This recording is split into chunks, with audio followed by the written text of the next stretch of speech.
Hello students, welcome to study our channel. हम पढ़ रहे हैं क्लास 12 की ज्योग्राफी का chapter number 6 world human settlement. और इस चैप्टर से रिलेटेड ये थर्ड पार्ट है। इसके 2 पार्ट हम कंप्लीट कर चुके हैं। तो जिन स्टूडेंट ने पहले वो पार्ट नहीं देखे हैं तो प्लेलिस्ट में जाके वो इससे पहले वाले 2 वीडियोस इस चैप्टर से रिलेटेड देख सकते हैं। उसके बाद से इस वीडियो को देखें। इससे पहले वाले पार्ट में हम types of rural settlements and types of urban settlements की बात कर चुके हैं। तो जैसा कि हमने देखा था कि जो रूरल सेटलमेंट्स है उसको पॉपुलेशन या जो नंबर ऑफ हाउसेस हैं या उन हाउसेस के बीच में डिस्टेंस कितना, उस यहाँ पे 4 टाइप्स में कैटेगराइज किया था। डेंस और क्लस्टर सेटलमेंट, यानी इसमें जो घर थे वो बहुत ही पास पास थे, उनके बीच का जो डिस्टेंस होता है वो बहुत ही कम होता है। इसके बाद से आइसोलेटेड और स्कैटर्ड सेटलमेंट्स, यानी ये ऐसे सेटलमेंट थे जो दूर दूर थे। और ये कैसे होते हैं कि पर्टिकुलर एक जो खेत होता है उस खेत में एक घर होता है, फिर दूसरा खेत होता है, दूसरे खेत में एक घर था, ठीक है, हाउसेस था। तो इस तरह से ये जो घर है वो आपस में एक दूसरे से काफ़ी दूर है और इसलिए ये आइसोलेटेड रहते हैं, न्यूट्रल रहते हैं। इनके बीच में जो बॉन्डिंग होती है वो कम होती है। क्लियर? यानी घर जो है उनके बीच का जो डिस्टेंस है वो ज़्यादा है, जबकि डेंसली या क्लस्टर जो सेटलमेंट होते हैं उनमें घर बहुत ही पास पास होते हैं, उनके बीच का जो डिस्टेंस होता है वो बहुत ही कम होता है। इसके बाद से मिक्स सेटलमेंट्स पढ़ा था। मिक्स सेटलमेंट्स में क्या होते हैं कि पहले तो घर दूर दूर होते हैं। सपोज ये खेत है और उस खेत में एक यहाँ घर है, गांव है, गांव में एक खेत में यहाँ घर है, और फिर धीरे धीरे जैसे इनके नंबर ऑफ फैमिलीज बढ़ते हैं, इंक्रीज होती जाती हैं, तो इनमें जो जैसे इनका जो डिवीज़न होता है लैंड का, तो जो हाउसेज, नंबर ऑफ हाउसेज होते हैं वो क्या हो जाते हैं, वो इंक्रीज हो जाते हैं। इस तरह से जब नंबर ऑफ फैमिलीज जो होती हैं, फैमिलीज के मेंबर इंक्रीज होने से जो सेटलमेंट कन्वर्ट होता है आइसोलेटेड या स्कैटर्ड सेटलमेंट, जब डेंस पॉपुलेटेड जो सेटलमेंट है उसमें कन्वर्ट होता है, तो that is known as mix settlements. इसके अलावा ओल्ड और पल्ली सेटलमेंट जो कि सबसे स्मॉलेस्ट यूनिट है सेटलमेंट की, रूरल सेटलमेंट की, तो इसमें जो घर होता है वो बहुत दूर दूर होता है, ठीक है, और एक ही घर होता है एक ही खेत में, ठीक है, जिसको ढाणी कहते हैं। ढाणी जो आज के टाइम में जो एक गांव है, तो गांव में पर्टिकुलर किसी का खेत है तो उस खेत में एक घर होता है, तो उसको क्या कहते हैं, पल्ली या फिर ओल्ड सेटलमेंट्स। क्लियर? तो आज का जो हमारा टॉपिक है वो है प्रॉब्लम्स ऑफ रूरल सेटलमेंट्स, यानी हम टाइप्स ऑफ रूरल सेटलमेंट्स की जो बात है वो फर्स्ट पार्ट, वीडियो के फर्स्ट पार्ट में कर चुके हैं। इस पार्ट में हम रूरल सेटलमेंट में कौन कौन सी प्रॉब्लम्स हैं जो वहाँ के लोगों को फेस करनी पड़ती है उसकी बात करेंगे। तो सबसे पहले हम देखते हैं कि सबसे पहली प्रॉब्लम होती है कि लैक ऑफ ट्रांसपोर्टेशन मोड्स, यानी जो भी रूरल सेटलमेंट्स होता है वहाँ पे ट्रांसपोर्टेशन, जो आने जाने की जो भी ट्रांसपोर्टेशन जो मीन्स है उनकी क्या होती है, कमी होती है। इसके अलावा lack of health care facilities, lack of drinking water and drinking water, ये 2 टाइम्स आ गया है, ठीक है। लैक ऑफ इलेक्ट्रिसिटी, यानी इलेक्ट्रिसिटी कमी होती है। लैक ऑफ एम्प्लॉयमेंट अपॉर्चुनिटी, यानी गांव के जो रूरल एरियाज़ है वहाँ के लोगों के लिए एम्प्लॉयमेंट अपॉर्चुनिटी प्रोवाइड नहीं होती है। Lack of communication and technical facilities, यानी रूरल सेटलमेंट जो भी होते हैं उनमें कम्युनिकेशन और टेक्निकल फैसिलिटीज़ की भी कमी होती है। और इसके अलावा जो हायर एजुकेशन है या टेक्निकल इंस्टीट्यूशन है, एजुकेशन है, उनकी भी क्या होती है, कमी होती है, ठीक है। ये 2 टाइम्स आ गया है, तो इसको ध्यान रखना है। यानी ये कुछ प्रॉब्लम्स है और इन प्रॉब्लम्स को अब हम डिटेल में डिस्कस करेंगे। तो सबसे पहले देखते हैं लैक ऑफ ट्रांसपोर्टेशन मोड्स। जैसा कि हमें पता है कि आज का जो टाइम पीरियड है उसमें डेवलपमेंट के लिए ट्रांसपोर्टेशन है वो कितना ज़्यादा इंपॉर्टेंस रखता है। विदाउट ट्रांसपोर्टेशन हम किसी भी प्लेस पे आने या जाने की, मूव करने की with in a short time सोच भी नहीं सकते हैं। तो इस यहाँ पे जो रूरल एरियाज़ होते हैं वहाँ पर नॉर्मली जो ट्रांसपोर्टेशन मोड्स होता है उसका क्या होती है, उसकी कमी होती है, वहाँ पर उनका लैक ऑफ होता है। और ईजिली देखा जाए जो प्राइवेट जो मोड्स होते हैं वो अवेलेबल होते हैं और जो गवर्नमेंट जो ट्रांसपोर्टेशन मोड्स होते हैं वो अवेलेबल नहीं होते हैं। तो जो भी प्राइवेट जो ट्रांसपोर्टेशन मोड्स होते हैं वो ओवरलोडेड होते हैं और इसके साथ साथ ही वो क्या होते हैं, कॉस्टली होते हैं, जिसके कारण से जो रूरल पीपल है वो one place to another place easily move नहीं कर पाते हैं, ठीक है। कई बार तो ऐसा होता है कि वहाँ पे हेल्थ फैसिलिटी अवेलेबल नहीं होती है और लोगों को बहुत ही जो होती है एक बहुत ही रफ कंडीशन से पास आउट होना पड़ता है one place to another place जाने के लिए। तो इस तरह से ट्रांसपोर्टेशन का लैक यानी जो कमी है वो सबसे बड़ी प्रॉब्लम है रूरल सेटलमेंट की। सेकंड बात करते हैं lack of drinking water. Lack of drinking water, अब ड्रिंकिंग वाटर कितना इम्पॉर्टेंट है ये आप सभी को पता है कि जीने के लिए हमें लाइफ को हमारी लाइफ के लिए जो वाटर है वो कितना इम्पॉर्टेंट रखता है। तो रूरल एरियाज़ में नॉर्मली देखा जाता है कि लैक ऑफ ड्रिंकिंग वाटर की क्या होती है, कमी होती है। और इस कमी को पूरा करने के लिए लोग होते हैं जो दूर दूर से क्या करते हैं, ड्रिंकिंग वाटर है वहाँ से वो उनको अवेलेबल कराया जाता है। तो इस ड्रिंकिंग वाटर की कमी के कारण भी वहाँ के लोग को बहुत सारी जो प्रॉब्लम्स है, दूसरी प्रॉब्लम्स है वो फेस करनी पड़ती है, और इसके कारण से उनका जो डेली रूटीन है वो क्या होता है, डिस्टर्ब होता है। नेक्स्ट हमारी प्रॉब्लम है lack of health care facilities. जैसे कि हम देख सकते हैं कि जब मोड ऑफ ट्रांसपोर्टेशन की कमी होती है तो उसके साथ साथ जो भी बेसिक हेल्थ केयर फैसिलिटीज़ हैं वो भी रूरल एरियाज़ के लोगों को जो ईजिली है वो अवेलेबल नहीं होती है। और ट्रांसपोर्टेशन की कमी के कारण जो लोग हैं वो दूसरे एरियाज़ में भी जो है वो हेल्थ ट्रीटमेंट के लिए ईजिली नहीं जा पाते हैं या अपने पेशेंट को नहीं ले जा पाते हैं, जिसके कारण कई बार ऐसा होता है कि पेशेंट को बिना ट्रीटमेंट के ही क्या हो जाता है, उसकी मृत्यु हो जाती है, उसकी डेथ हो जाती है। तो इस तरह से जो बेसिक हेल्थ केयर फैसिलिटीज़ है वो रूरल सेटलमेंट में अवेलेबल नहीं होती हैं। Lack of electricity supply. अब इलेक्ट्रिसिटी आज के टाइम में हमारे लिए क्या इंपॉर्टेंस रखती है ये आप और हम सभी जानते हैं। जैसे कि वाटर हमारे लाइफ के लिए बहुत इंपॉर्टेंट है, तो उसी तरह से आज के टाइम में इलेक्ट्रिसिटी की जो इम्पोर्टेंस है वो भी बहुत ज़्यादा क्या हो गई है, इंक्रीज़ हो गई है। हम देखा जाए तो मॉर्निंग से लेकर टिल द नाइट सोने तक हमारी ईच एंड एवरी जो बेसिक नीड्स है, जो डेली रूटीन है वो इलेक्ट्रिसिटी पे क्या करती है, डिपेंडेंट करती है। अब हम सोच सकते हैं कि जब विलेजेस में रूरल जो भी सेटलमेंट है वहाँ पे जो इलेक्ट्रिसिटी सप्लाई है वो इजीली अवेलेबल नहीं होती है, और होती भी है तो बहुत कम समय के लिए होती है, जिसके कारण से वहाँ के लोगों का जो एग्रीकल्चर वर्क होता है या फिर जो स्टूडेंट्स हैं उनकी स्टडीज़ रिलेटेड जो भी वर्क होता है, काम होता है, और जो डेली रूटीन है उनका वो क्या हो जाता है, डिस्टर्ब रहता है। नेक्स्ट हमारी जो प्रॉब्लम्स है रूरल सेटलमेंट की, that is lack of employment opportunity. जैसे कि हम जानते हैं कि जो रूरल सेटलमेंट होते हैं वो वेल डेवलप नहीं होते हैं। जब वेल डेवलप नहीं होंगे तो वहाँ पे जो एम्प्लॉयमेंट अपॉर्चुनिटी होती है वो क्या होती है, कम होती है, जिसके कारण से जो लोग हैं, वहाँ के लोग हैं वो माइग्रेट करते हैं टू द अर्बन एरियाज़। और जब अर्बन एरियाज़ में माइग्रेट करेंगे तो जिसके कारण से वहाँ का जो कैपेबल जो भी एलिजिबल यूथ होता है वो वहाँ से क्या कर देता है, माइग्रेट कर देता है। इसके अलावा सीजनल और जो कंप्लीट अनएम्प्लॉयमेंट है वो वहाँ पे देखे जाते हैं, या तो सीजनल है यानी जब सीज़न आता है तो लोग एम्प्लॉयड हो जाते हैं, और जैसे ही सीज़न खत्म होता है तो लोग क्या होते हैं, अनएम्प्लॉयमेंट होती है, या फिर हमेशा के लिए वो क्या रहते हैं, अनएम्प्लॉयड रहते हैं, और एम्प्लॉयमेंट के इन सर्च में, तलाश में वो माइग्रेट करते हैं टू द अर्बन एरियाज़ और the cities. The next problem is lack of technical facilities, यानी रूरल एरियाज़ में इलेक्ट्रिसिटी सप्लाई नहीं होती है, तो इलेक्ट्रिसिटी सप्लाई इजीली अवेलेबल ना होने के कारण जो भी टेक्निकल फैसिलिटीज़ होती हैं उनकी भी क्या होती है, कमी होती है। लाइक इंटरनेट की बात करें, ठीक है, टेलीविज़न की बात करें, या फिर सोशल मीडिया के जितने भी रिलेटेड जो भी चीज़ें हैं उनकी क्या होती है, कमी होती है। तो इसके लिए जो लोग हैं उनको इंटरनेट या सोशल मीडिया से रिलेटेड काम के लिए क्या जाना पड़ता है, आसपास के जो अर्बन एरियाज़ है वहाँ पर जाना पड़ता है, तो जिससे कि उनका जो टाइम है और उनका जो काम है दोनों क्या होता है, डिले होता है। नेक्स्ट प्रॉब्लम है रूरल सेटलमेंट की lack of higher education and technical institute, यानी जो रूरल एरियाज़ होते हैं वहाँ पे हायर एजुकेशन और टेक्निकल इंस्टीट्यूट की क्या होती है, कमी होती है। और मोस्टली देखा जाए तो गर्ल एजुकेशन को प्रमोट नहीं किया जाता है, गर्ल्स के लिए ज़्यादा जो स्कूल है वो नहीं होते हैं, होते भी है तो बहुत दूर होते हैं, जिसके कारण की जो उनकी स्टडी है वो बीच में क्या करनी पड़ती है, डिसकंटिन्यू करनी पड़ती है, या फिर उन्हें अपनी स्टडी को कंटिन्यू करने के लिए विलेज से माइग्रेट होकर अर्बन एरियाज़ में या सिटीज़ की तरफ माइग्रेट करना पड़ता है।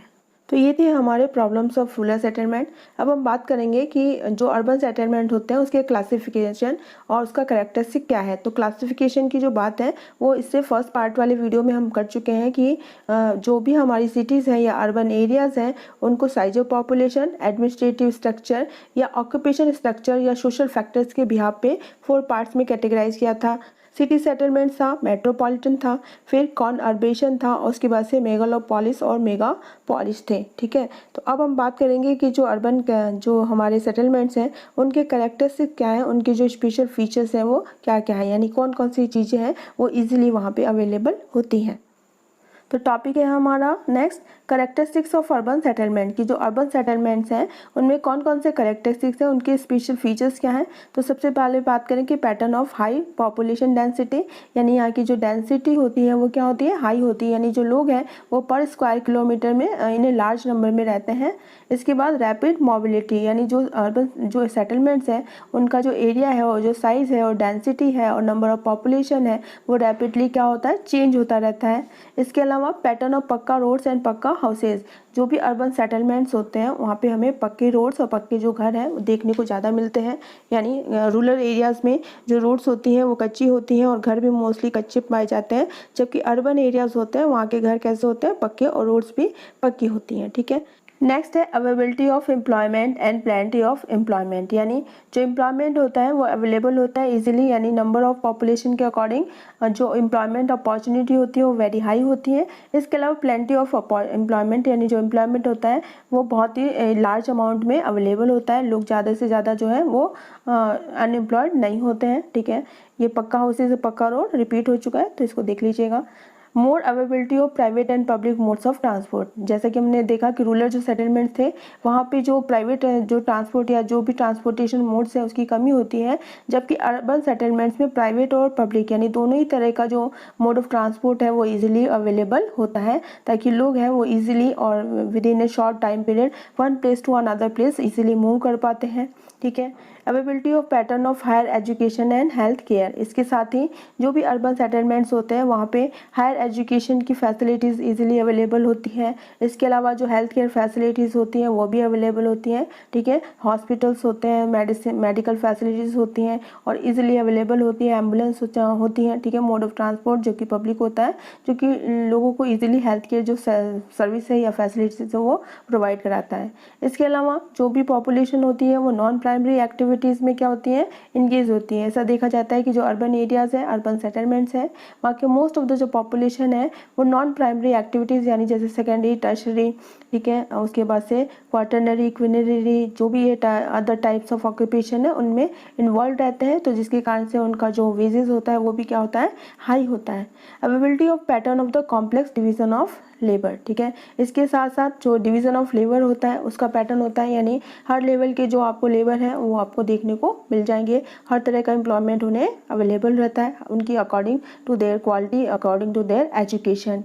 Lack of social bonding and presence of individualism, यानी यहाँ पे देखा जाता है कि जो सोशल बॉन्डिंग होती है वो बहुत ही कम पाई जाती है। जैसे कि विलेजेस में देखें तो गाँव में सोशल बॉन्डिंग बहुत ज़्यादा होती है, लोग एक दूसरे को अच्छे से जानते हैं, उनके बीच में फीलिंग ऑफ कॉपरेशन होता है। जबकि यदि सिटीज़ की बात करें तो लोग सिर्फ सेल्फ इंटरेस्ट के थ्रू ही क्या रहते हैं, आपस में कनेक्टेड रहते हैं, और उनमें जो सोशल बॉन्डिंग होती है उसकी क्या होती है, कमी होती है। और अक्सर देखा जाता है कि वो सिर्फ सेल्फ इंटरेस्ट या उनमें इंडिविजुअल होता है, सिर्फ पर्सनल इंटरेस्ट से ही वो लोगों के साथ कनेक्टेड रहते हैं। इसके अलावा extreme social and economic differences, जब ईच एंड एवरेज जो क्लास डिवीज़न होगा तो मजदूर से लेके आपको एडमिनिस्ट्रेटिव या मिनिस्टर लेवल तक के जो लोग हैं वहाँ देखने को मिलते हैं, जिसके कारण से एक जो इकोनॉमिक जो डिफरेंसेस है बिटवीन द सोसाइटी वो डेवलप होता है। यानी आपको लेबर से लेके जो हाई जो प्रोफाइल जो लोग हैं वो हमें वहाँ देखने को मिलते हैं। तो इस तरह से एक क्लास डिवीज़न है वो हमें अर्बन सेटलमेंट में देखने को मिलता है कि लोग हैं वो ऑन द इकोनॉमिक और सोशल जो डिफरेंसेस हैं उनके बिहाफ पे अलग अलग क्लास में क्या होते हैं, डिवाइड हो जाते हैं, like the first class, middle class and lower class. Clear? तो these are the characteristics of urban settlements. ये अर्बन सेटलमेंट्स की क्या है, करेक्टरिस्टिक्स है जो हमें देखने को मिलती है। आवर नेक्स्ट टॉपिक इज कि what are the basis on which the urban settlements are classified, यानी कौन कौन से बेसिस हैं जिनके की बिहाफ पे किसी भी एरियाज़ को, किसी भी रीजन को हम अर्बन सेटलमेंट कह सकते हैं, या सिटीज़ में या फिर मेट्रोपॉलिटन सिटीज़ या मेगापॉलिसेस में हम कैटेगराइज कर सकते हैं। तो कौन कौन से बेसिस है, तो इससे पहले भी हम डिस्कस कर चुके हैं, लेकिन एक बार फिर से इसको रिवाइज करते हैं। तो साइज ऑफ पॉपुलेशन यानी नंबर ऑफ पॉपुलेशन देखेंगे, उसके बाद स्ट्रक्चर ऑफ ऑक्यूपेशन यानी वहाँ की जो पॉपुलेशन है वो कौन से ऑक्यूपेशन में क्या है, इन्वॉल्व है, वहाँ का एडमिनिस्ट्रेटिव स्ट्रक्चर कैसा है, यानी जो भी एरियाज़ है वहाँ किस तरह से मैनेज हो रहा है, और उसके साथ जो वहाँ के एसेंशियल कंडीशन है वो कौन कौन सी अवेलेबल है। इस बिहाफ पे अर्बन सेटलमेंट्स को क्लासिफाई किया जाता है। तो सबसे पहले हम बात करते हैं कि अर्बन सेटलमेंट यानी किसी भी रीजन को यदि हमें अर्बन सेटलमेंट में क्लासिफाई करना है, उसे बताना है कि अर्बन एरियाज़ हैं, तो सबसे पहले साइज ऑफ पॉपुलेशन की बात करते हैं कि वहाँ की पॉपुलेशन है वो कैसी होनी चाहिए। तो अलग अलग कंट्रीज़ में जो बेसिस है पॉपुलेशन का वो डिफरेंट है, वेरिएशन है उसमें, ठीक है। तो किसी भी एरिया को सिटीज़ में कन्वर्ट करने के लिए या उसको कैटेगराइज करने के लिए, डिटरमाइन करने के लिए वर्ल्ड के अलग अलग सिटीज़ में जो पॉपुलेशन का बेसिस है वो वेरिएशन के साथ है, उसमें इसमें डिफरेंस है। तो सबसे पहले बात करते हैं, जैसे कि हम देखते हैं कि डेनमार्क की बात करें, स्वीडन या फिनलैंड की बात करें, तो उसको किसी भी एरिया को सिटी में कन्वर्ट करने के लिए वहाँ की पॉपुलेशन कैसी होनी चाहिए, 250%, ठीक है। यानी किसी भी एरिया में यदि 250% रह रहे हैं तो स्वीडन, डेनमार्क और फिनलैंड कंट्री में उस एरिया को अर्बन सेटलमेंट या सिटीज़ में कन्वर्ट कर दिया जाता है। इसके अलावा आइसलैंड की बात करें तो आइसलैंड में पॉपुलेशन कितनी होनी चाहिए, 300%। यदि कनाडा और वेनेजुएला की बात करें तो 1000%, और यदि कोलंबिया की बात करें तो 1500% के बिहार पे किसी भी एरिया को सिटीज़ में कन्वर्ट कर दिया जाता है। या फिर पोर्तुगाल एंड अर्जेंटीना की बात करें तो 2000% यदि पॉपुलेशन है तो उसे अर्बन सेटलमेंट डिक्लेयर कर दिया जाता है। अब इंडिया की बात करते हैं तो इंडिया में पॉपुलेशन कितनी होनी चाहिए, 5000, जबकि यूएसए और थाईलैंड में 2500% और जापान में 3000% के बिहार पे किसी भी एरिया को सिटी या अर्बन सेटलमेंट में कन्वर्ट कर दिया जाता है। इंडिया की बात करें तो इंडिया में यदि किसी रीजन को, किसी एरिया को हमें अर्बन सेटलमेंट में कन्वर्ट करना है तो मिनिमम वहाँ की जो पॉपुलेशन है वो कितनी होनी चाहिए, 5000%, ठीक है। यानी किसी भी एरिया में यदि कम से कम 5000 लोग रह रहे हैं तो उस एरिया को सिटी या अर्बन सेटलमेंट में कन्वर्ट कर दिया जाता है, ठीक है। तो ये है basis of size of population के बिहार पे कि वहाँ की पॉपुलेशन के बिहार पे कौन सी कंट्री में कितने नंबर ऑफ पर्सन के बिहार पे किसी भी एरिया को अर्बन सेटलमेंट में कन्वर्ट कर दिया जाता है। अब हम बात करते हैं सेकंड बेसिस, दूसरा आधार क्या है, तो दूसरा ऑक्यूपेशनल स्ट्रक्चर। ऑक्यूपेशनल स्ट्रक्चर में ये देखा जाता है कि जो अर्बन सेटलमेंट्स हैं वहाँ के जो लोग हैं, यानी किसी भी एरिया के जो लोग हैं वो कौन से ऑक्यूपेशन में ज़्यादा से ज़्यादा इन्वॉल्व है। तो ऑक्यूपेशन के बिहार पे भी किसी भी एरिया को अर्बन सेटलमेंट में कन्वर्ट या कैटेगराइज किया जाता है। तो सबसे पहले बात करते हैं, तो यदि एग्जाम्पल लेते हैं तो इटली में यदि बात करें तो यदि 50% पॉपुलेशन, यानी किसी भी एरिया की यदि 50% जो पॉपुलेशन है वो नॉन एग्रीकल्चर एक्टिविटीज़ में इंगेज्ड हैं तो उस एरिया को सिटीज़ में या अर्बन सेटलमेंट में कन्वर्ट कर दिया जाता है या कहा जाता है। इंडिया की बात करें तो इंडिया में जो मोस्टली 75% जो लोग हैं यदि नॉन एग्रीकल्चर एक्टिविटीज़ में इंगेज हैं तो उस एरिया को अर्बन सेटलमेंट में क्लासिफाई किया जाता है। क्लियर। इसके अलावा जो इकोनॉमिक एक्टिविटीज़ हैं वो भी देखी जाती है कि कौन सी इकोनॉमिक एक्टिविटीज़ हैं उनमें वहाँ के लोग सबसे ज़्यादा इन्वॉल्व हैं। जैसे यदि नॉन प्राइमरी यानी नॉन एग्रीकल्चर एक्टिविटीज़ के अलावा सेकेंडरी, टर्शरी, क्वार्टरनरी या क्विनरी जो इकोनॉमिक एक्टिविटीज़ हैं उनमें लोग ज़्यादा इन्वॉल्व हैं तो उस एरिया को अर्बन सेटलमेंट में क्लासीफाई कर दिया जाता है। तो ये है ऑक्यूपेशनल स्ट्रक्चर कि किस तरह से नंबर ऑफ पॉपुलेशन यदि नॉन एग्रीकल्चर एक्टिविटीज़ में इन्वॉल्व है तो उस एरिया को अर्बन सेटलमेंट में क्लासीफाई किया जाएगा। नेक्स्ट हमारा बेसिस है एडमिनिस्ट्रेटिव स्ट्रक्चर, यानी कोई एरिया है, कोई रीजन है, उसका जो एडमिनिस्ट्रेशन है वो कौन से लोगों के द्वारा, कौन सी कमेटी या कौन से बोर्ड के द्वारा मैनेज किया जा रहा है। तो इस बिहार पे भी उस एरिया को अर्बन सेटलमेंट में कंसीडर किया जाता है। जैसे कि इंडिया में यदि बात करें तो इंडिया में जो एरियाज़ है वहाँ का जो एडमिनिस्ट्रेशन है यदि municipal corporation, municipal council, cantonment board या फिर अर्बन रीजन कमेटी के थ्रू हो रहा है तो उन एरियाज़ को अर्बन जो सेटलमेंट से उसमें क्लासिफाई या कंसीडर किया जाता है। तो ये ब्राज़ील और बोलिविया 2 कंट्रीज़ ऐसी है जहाँ पे यदि किसी भी एरिया को अर्बन सेटलमेंट में या अर्बन सेंटर में कंसीडर करना है तो उसके लिए जो एडमिनिस्ट्रेटिव सेंटर है उसी को सबसे ज़्यादा बेसिस बनाया जाता है, यानी बेस है इसका, सेंटर पैरामीटर है कि ब्राज़ील और बोलिविया में यदि किसी भी प्लेस को अर्बन सेटलमेंट में as a urban settlement consider करना है तो वहाँ पे वहाँ का जो मेन बेसिस है, जो मेन क्राइटेरिया है वो क्या है, एडमिनिस्ट्रेटिव सेंटर, यानी देखा जाता है कि वहाँ का जो एडमिनिस्ट्रेशन है वो किसके थ्रू क्या हो रहा है, मैनेज हो रहा है। इसके अलावा जो नेक्स्ट बेसिस है, जो नेक्स्ट आधार है किसी भी रीजन को अर्बन सेटलमेंट में क्लासिफाई करने का, दैट इज़ एसेंशियल कंडीशन। यानी जो एसेंशियल कंडीशन है वो कैसी है, रूरल एरिया से डिफर करती है तो उसको फिर अर्बन क्लास सेटलमेंट में, अर्बन जो एरियाज़ हैं उनमें क्लासीफाई किया जाता है कि एसेंशियल कंडीशन में देखी जाती है कि हॉलीडे रिजॉर्ट कितने हैं, टूरिस्ट प्लेस कितने हैं, ठीक है, या फिर वहाँ के लोगों को जो हॉलीडेज़ हैं वो एंजॉय करने का कितना टाइम पीरियड मिलता है। इसके अलावा वहाँ का इंडस्ट्रियल एरिया कैसा है, पोर्ट कैसे हैं, टाउन कैसे हैं या मिलिट्री एरियाज़ कैसा है। तो ये यदि दूसरे एरिया से डिफरेंट है, उनके बीच में डिफरेंसेस हैं तो उस बिहार पे भी इन एसेंशियल कंडीशन के बिहार पे भी किसी एरिया को अर्बन सेटलमेंट में कन्वर्ट कर दिया जाता है। यानी कोई भी एरिया है यदि उस एरिया में इजीली टूरिस्ट प्लेस है, हॉलीडे रिजॉर्ट है, इंडस्ट्रियल एरियाज़ है, पोर्ट है, टाउन है, मिलिट्री एरियाज़ है तो इनके बेसिस पे भी उनको अर्बन सेटलमेंट में क्लासीफाई किया जा सकता है। तो ये हमारे 4 बेसिस हैं जिसके बिहाफ पे किसी भी एरिया को अर्बन सेटलमेंट में कन्वर्ट किया जा सकता है, कंसीडर किया जा सकता है। तो ये बहुत ही इंपॉर्टेंट क्वेश्चन बन सकता है बोर्ड पॉइंट ऑफ व्यू से। तो हमें ये याद रखना है कि there are the 4 basis on which any area can be classified in urban settlement. तो सबसे पहले साइज ऑफ पॉपुलेशन देखेंगे कि लोग कितने रह रहे हैं। सेकंड देखेंगे कि वहाँ का जो एडमिनिस्ट्रेटिव स्ट्रक्चर है वो किस बिहाफ पे कैसे मैनेज हो रहा है। फिर देखेंगे ऑक्यूपेशनल स्ट्रक्चर कैसा है, यानी ज़्यादा से ज़्यादा जो लोग हैं वो कौन सी इकोनॉमिक एक्टिविटीज़ में इन्वॉल्व है। इसके अलावा वहाँ की जो एसेंशियल कंडीशन है वो कैसी है। तो इन 4 पॉइंट्स के बिहाफ पे किसी भी एरिया वर्ल्ड में किसी भी एरिया को अर्बन सेटलमेंट में कन्वर्ट या क्लासीफाई या कंसीडर किया जाता है। नेक्स्ट टॉपिक है हमारा कि what are the major problems of urban settlements, यानी अर्बन सेटलमेंट्स के करेक्टर्स को पढ़ा, वहाँ का जो बेसिस है कि जिस भी यहाँ पे किसी भी एरिया किसी भी रीजन को अर्बन सेटलमेंट में कन्वर्ट कर दिया जाता है या कंसीडर किया जाता है वो देखा। अब हम पढ़ते हैं कि what are the major problems of urban settlements, यानी अर्बन सेटलमेंट्स की मेन प्रॉब्लम्स क्या है। तो सबसे पहले बात करेंगे वेरी हाई पॉपुलेशन डेंसिटी। तो जैसा कि हमें पता है कि यहाँ पे इजीली जो है वो क्या कहते हैं एम्प्लॉयमेंट अपॉर्चुनिटी अवेलेबल होती है। इसके अलावा mode of transportation easily available होता है, हेल्थ केयर फैसिलिटीज़ होती हैं। तो each and every facilities available होने के कारण तो most of the rural areas है वहाँ के लोग भी माइग्रेट करते हैं टू द अर्बन एरियाज़, जिसके कारण से यहाँ की जो पॉपुलेशन है जो डेंसिटी है वो डे बाय डे क्या होती है इंक्रीज़ हो रही है। क्लियर।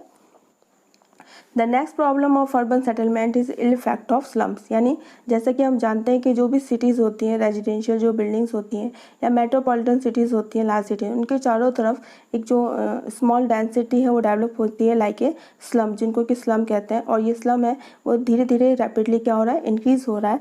और ये जो स्लम एरियाज़ होते हैं वहाँ पे बेसिक जो फैसिलिटीज़ होती हैं लाइक द लाइट की बात करें, ड्रिंकिंग वाटर की बात करें या फिर रोड्स की बात करें, ट्रांसपोर्टेशन की बात करें, हेल्थ केयर फैसिलिटीज़ की बात करें, तो इन सब की क्या होती है कमी होती है। तो ये जो स्लम्स है इंक्रीजिंग स्लम्स प्रॉब्लम्स है ये बहुत बड़ी प्रॉब्लम है इन द अर्बन सेटलमेंट।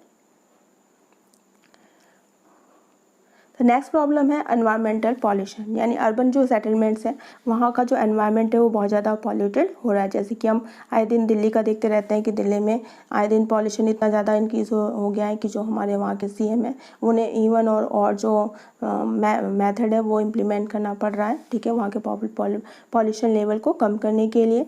तो हम बात करते हैं कि जो भी सिटीज़ या अर्बन एरियाज़ होते हैं वहाँ का एनवायरमेंटल जो पॉल्यूशन है वो डे बाय डे इंक्रीज़ हो रहा है, चाहे वो एयर पॉल्यूशन हो, वाटर पॉल्यूशन हो या फिर नॉइज़ पॉल्यूशन हो, ठीक है। और ये क्यों हो रहा है, क्योंकि जो भी आपकी इंडस्ट्रियल एरियाज़ हैं तो इंडस्ट्रियल एरिया से की चिमनी से जो भी आपका जो स्मोक है एमिट होता है बाहर निकलता है। इसके अलावा जो ऑटोमोबाइल सेक्टर है उनके व्हीकल्स से जो भी स्मोक एमिट होता है।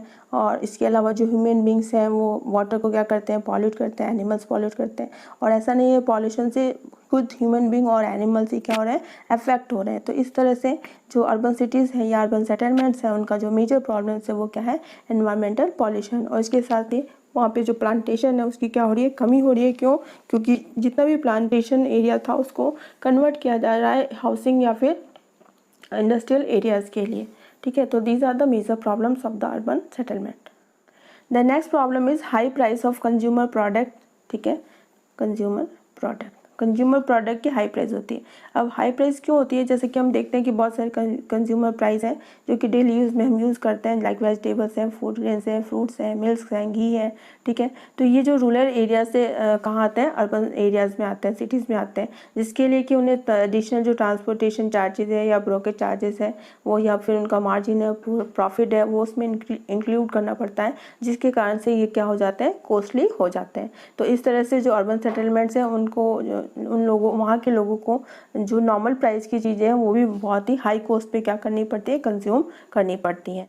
The next problem of urban settlement is adulteration in food product, यानी जो ट्रेडर्स होते हैं सिटीज़ में वो फूड प्रोडक्ट या फूड मटेरियल को ज़्यादा से ज़्यादा प्रॉफिट अर्न करने के लिए उनका अडल्ट्रेशन करते हैं। अडल्ट्रेशन यानी उनके नंबर को इंक्रीज़ करने के लिए उसमें जो भी मेडिसिन है या फिर जो भी उसमें साइंटिफिक जो मेथड्स हैं वो इम्प्लीमेंट करके उनके जो नंबर्स हैं उनको इंक्रीज़ किया जाता है, जिसके कारण से ये जो भी फूड प्रोडक्ट्स होते हैं वो नेचुरली नहीं होते हैं और कहीं ना कहीं ह्यूमन की हेल्थ को ये क्या करते हैं कहीं ना कहीं हार्म करते हैं। तो इस तरह से जो ये अडल्ट्रेशन होता है इन द सिटीज़ में ताकि जो नंबर ऑफ पॉपुलेशन पॉपुलेशन जो इंक्रीज़ हुआ है उनकी नीड्स को फुलफ़िल कर पाएँ, उनकी बेसिक जो फैसिलिटीज़ हैं वो पूरी कर पाएँ। क्यों?